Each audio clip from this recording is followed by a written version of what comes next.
Have a pleasant day, everyone. For today, I will be answering some questions about curriculum modification in basic education post pandemic. So, here is the first question. Why do you think the curriculum had to change after the pandemic? Do you agree with the changes? Why or why not? So, for me, the pandemic exposed gaps in our education system, especially in accessibility and relevance. So the curriculum had to change to adapt to different learning environments and address students' academic and emotional needs. So I agree with the changes because they promote flexibility, use of technology, and focus on essential competencies. For example, during the pandemic, I saw how students struggled with overloaded content. So the updated curriculum helps prioritize what's truly important. For the second question, what learning style worked best for you during the pandemic? Is it online, modular, or blended? How will you use that in your future classroom? So for me, blended learning worked best because I could access the materials online and also work independently through modules. It helped me manage my time and learn at my own pace.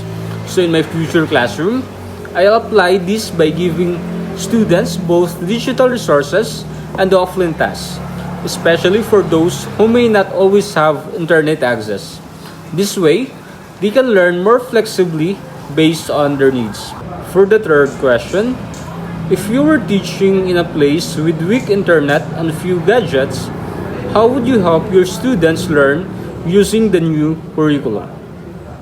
So for me, I would focus on printed materials like well-designed modules and use community learning hubs or radio-based instruction. I'd also include project-based learning where students use local resources. So for instance, in a lesson on measurement, students can use household items to practice. I'd maintain regular communication with parents through SMS or weekly home visits if needed. For the fourth question, how can you take care of your students' mental health and emotions as a future teacher? Give at least one specific way. So one way is to start each day with a short check-in activity, like sharing how they feel through emojis or drawing. So it helps me know who might need extra support. I'll also create a safe and respectful classroom where students feel heard. For example, I once had a teacher who let us write journal entries about our feelings. So it helps a lot, and I plan to do something similar. For the fifth question, what are the good and bad sides of using digital tools like Zoom or Google Classroom?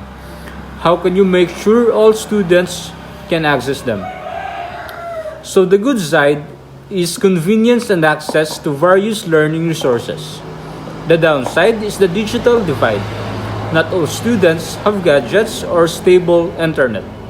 To ensure access, I can provide downloadable content to allow offline submissions and partner with parents to share schedules.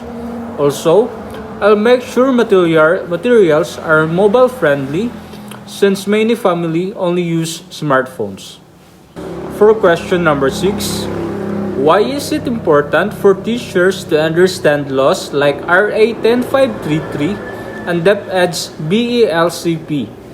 How do these support curriculum changes? So RA 10533 and the BELCP guide teachers in delivering quality, learner-centered education. They emphasize flexibility, localization, and lifelong learning. As a teacher, understanding these laws helps me align my teaching with national goals and ensure I'm meeting students' real-life needs. For example, BLCP guided learning continuity during the pandemic, showing us how to adapt.